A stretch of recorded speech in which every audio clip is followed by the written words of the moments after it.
Ten,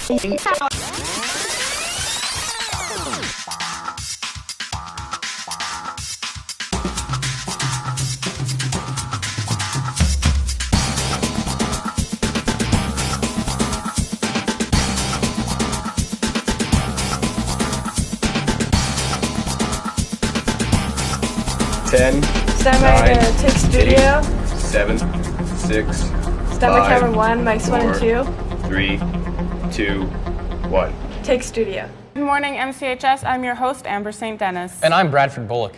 On today's show, we will take a look at the Remembrance Day ceremony, and we will be given an insight about Rap Night. Marcus Jaffray brings us a report on the grade 9 boys volleyball team, and Skylar Luomala shows us MCHS's views on the American election. But first, here's our top story.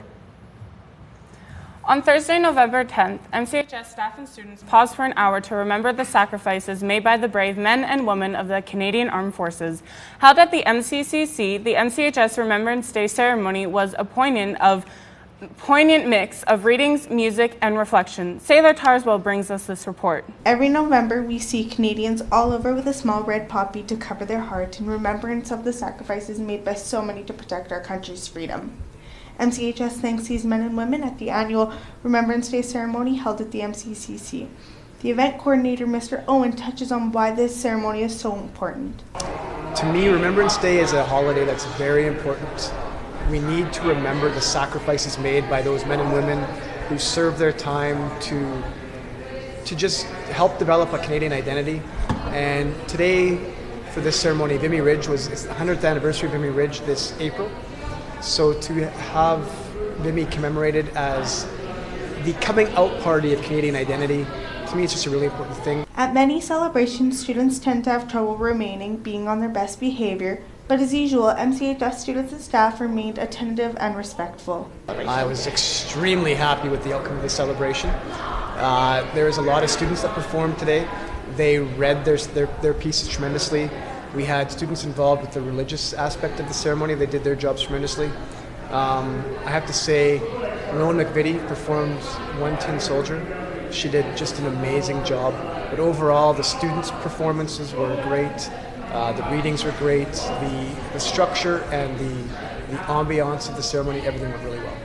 I thought the band did a really good job, and I loved the performance by Rowan, and lots of the speeches were very nice. And I give Miss Sharman credit for the poems that she did because they were very, very nice. Guest speaker Ms. Sheila Sharman graced the room with her beautiful works of art in remembrance of the men and women who fought for us, something that comes so naturally to her.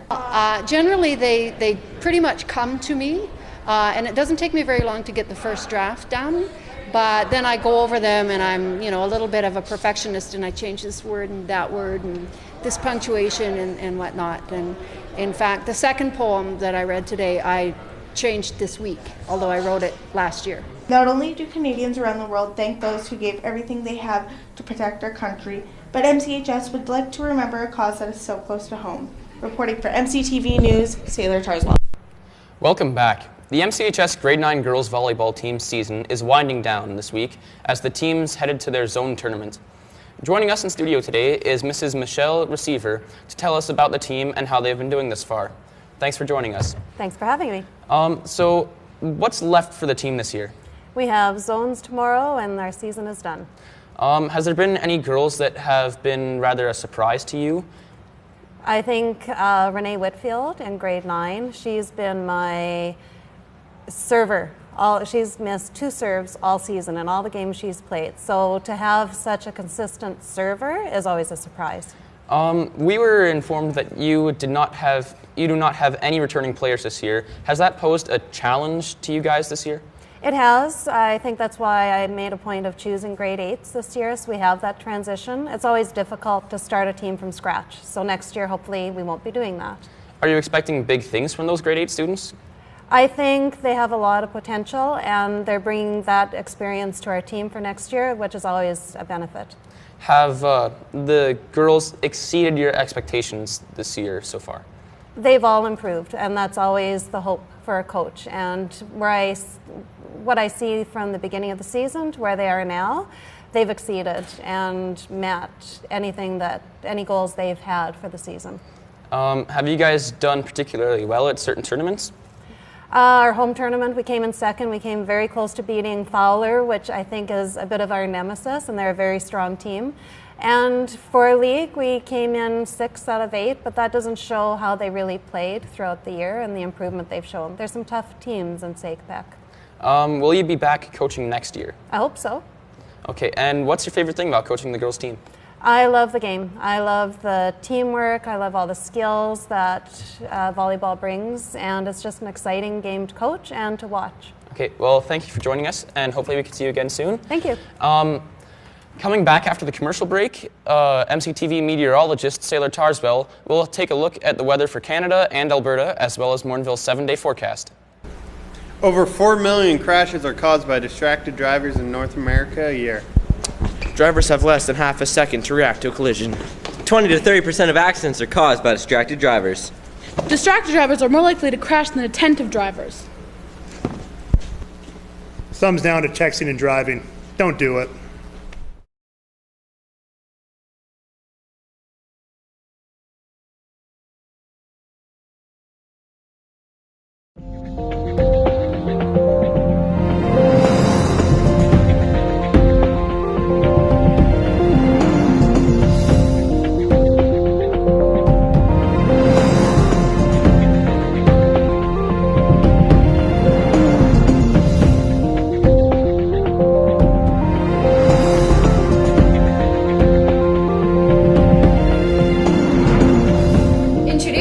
The all-new Pocket Steven. I cannot find this answer anywhere. I'll use Pocket Steven. I don't know. God, you're stupid. Oh my god, what a waste of $50.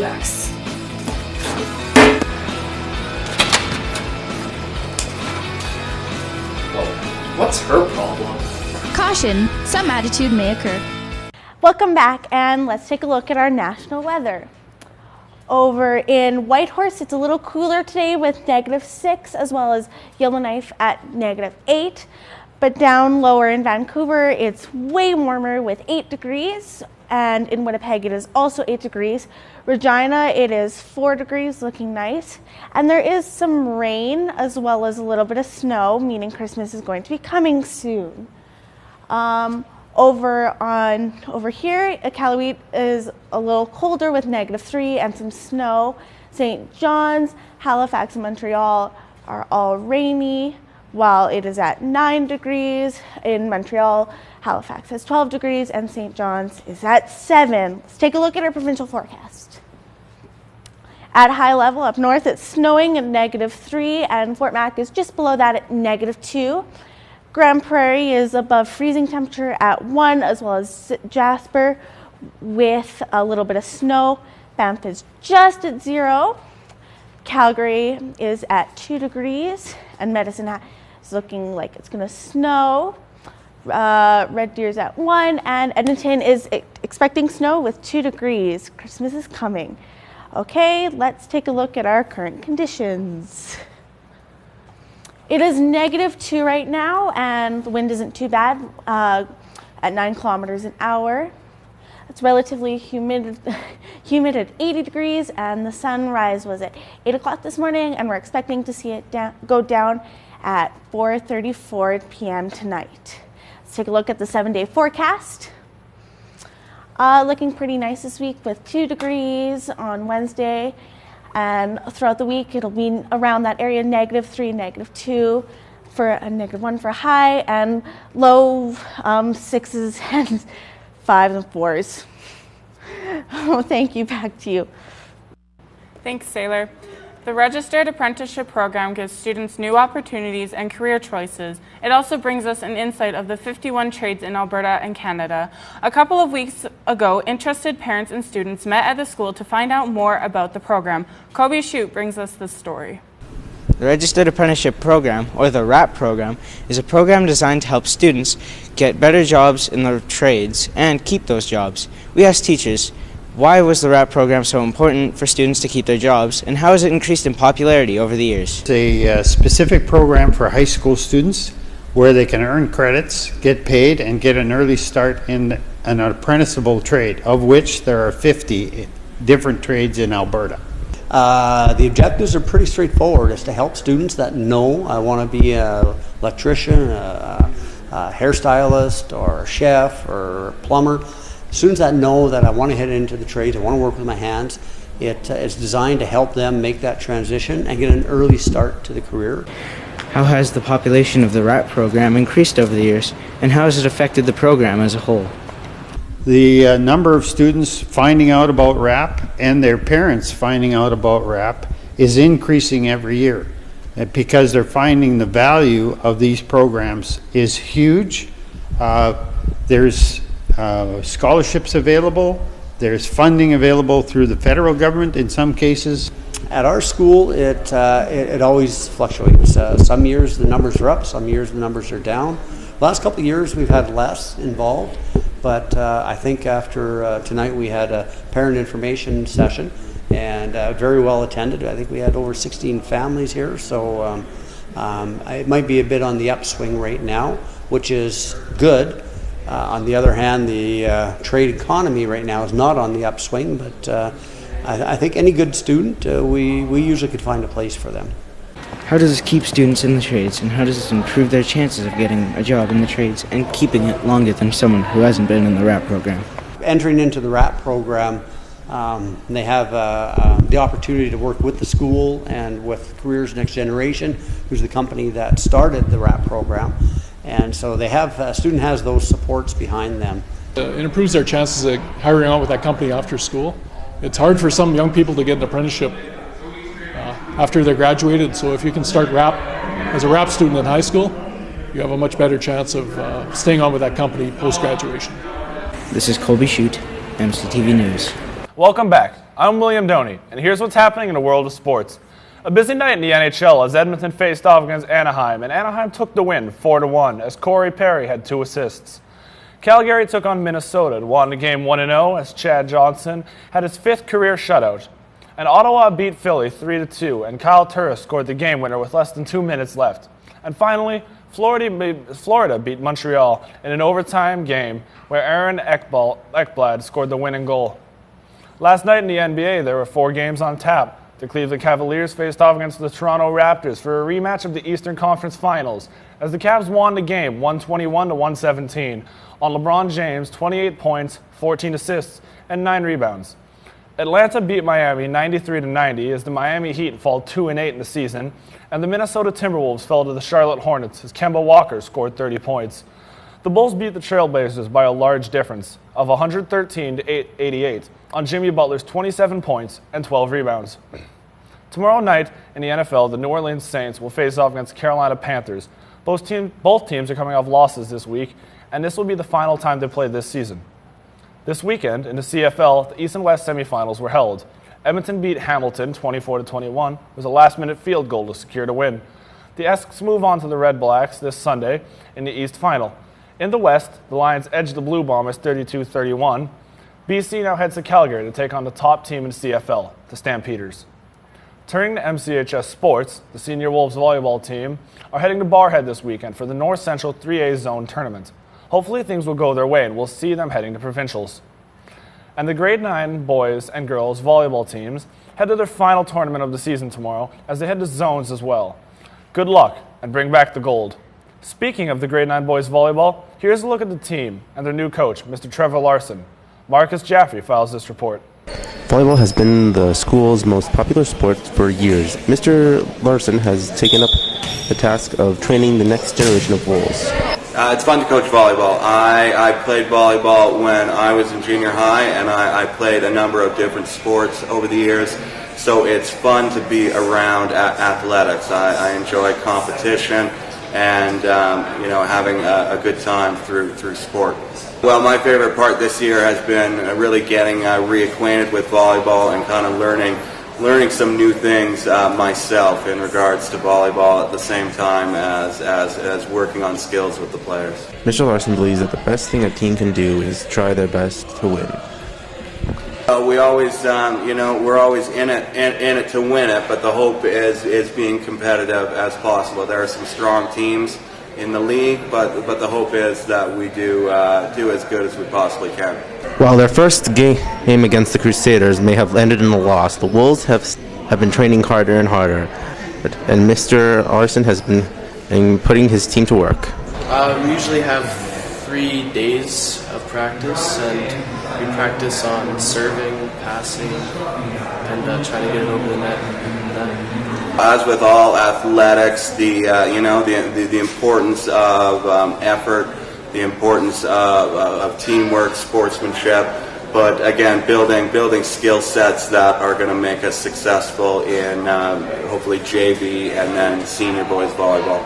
As this year's volleyball season comes to a close, we can only hope that the grade 9 boys will take this experience and bring it into grade 10. Until then, we'll be looking forward to next year. This is Marcus Jaffray reporting out. Let's take a look at what's going on at MCHS this week. MCHS Drama presents Emma, a pop musical, on Wednesday, November 30th to Friday, December 2nd. Tickets are on sale at the MCHS main office or Mornville Sobeys for $10 or online at www.eventbrite.com for $12. The Interact Club will be holding a bake sale tomorrow, November 17th in Center Court to raise money for their international and local charities. So bring some money and buy something sweet to help support the club. Since this week is Anti-Bullying Week, tomorrow, November 17th, is Pink Shirt Day, so make sure you wear a pink shirt to show you're against bullying. The Mornville Jets are asking you to donate a book. Bring one to the Jets game on Saturday, November 19th, and receive free admission. All books will be donated to an inner-city elementary school in Edmonton. It's that time of year again. MCHS Toy Drive starts off this week and continues until December 15th. Bring a new unwrapped toy or a $5 donation to Student Services to get a bingo card. Numbers will be drawn every day and prizes will be awarded. Interested in a possible career in the military? A regular officer training plan information session will be held at CFB Edmonton this Saturday for interested students and parents. Info sheets can be picked up in Student Services or contact Mr. Maslick. Need to get your MCTV news fix? If so, head online to www.battlestein.net. Our digital archive is expanding and will soon include all episodes aired during our last 23 seasons. For these and all other school information, keep contacted by listening to the daily announcements in Block 3, logging on to the school's website at www.mchs.gsacred.ab.ca, follow the school on Twitter at MCHS Wolves, or search the hashtag MCTV News. Up next, we have a report about the American election. As you probably know already by now, Donald Trump was elected the 45th President of the United States. Skylar Luomala went around the school asking students here about their thoughts of this historical election. 2 years of fierce campaigning on both Donald Trump and Hillary Clinton's part came to an end on November 8th, when the United States emerged with Donald Trump as their new leader. The election has been met with some criticism and unease worldwide. But, as one of the U.S.'s closest neighbors, how do Canadians feel about the outcome of the election? I was honestly kind of surprised, even though I lean more towards favoring Trump. I honestly thought Hillary had it in the bag. And then I woke up the next morning and found out Trump won, and that really came to me, and it was quite a shock. I'm grateful that he won, yet also a little bit weary. He may not be the best candidate. Like I was hoping Marco Rubio would win the Republican primary and go on to win the presidency. I was actually very surprised. I really thought Hillary had it because she had more political experience. She was just better prepared. She had better campaigning methods, and Trump just won, and it was a major victory. How do students think Canada will be affected by Trump's future presidency? Donald Trump wants to close free trade, like he wants to stop it. I'm pretty sure it's going to affect us a lot more than people think, because we are one of the big parts of free trade to the U.S. Closing off free trade will not only ruin their economy, but it would also ruin our economy. Well, it all depends. Putin really wants to improve relationships with the U.S., so maybe Trump could take his boyfriend Putin to go fight ISIS and we could be fine. I then asked students who they'd vote for if they had the chance. Hillary Clinton. Why?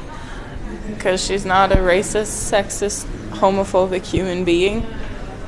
I would have probably voted for probably Gary Johnson. He seemed the most sensible out of them. I would vote for Hillary because I like the Democrat Party, and Trump's really dumb, and he doesn't his whole campaign was run on nothing, pretty much.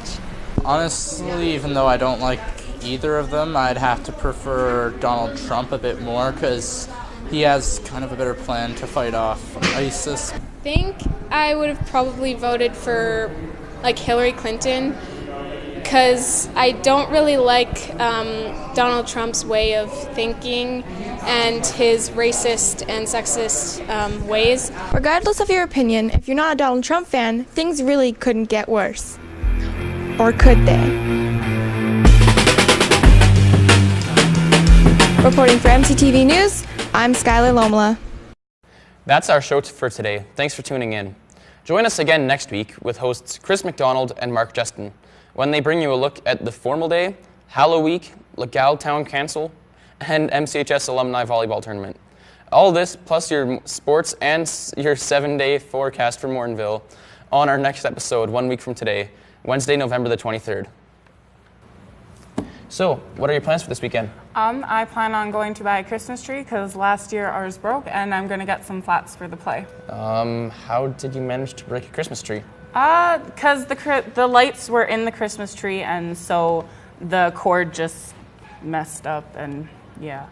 Well, you're the first person I've ever met that knows how to break a Christmas tree. Thanks. From all of us at MCTV News, I'm Amber St. Denis. And I'm Bradford Bullock. Have a great afternoon, MCHS.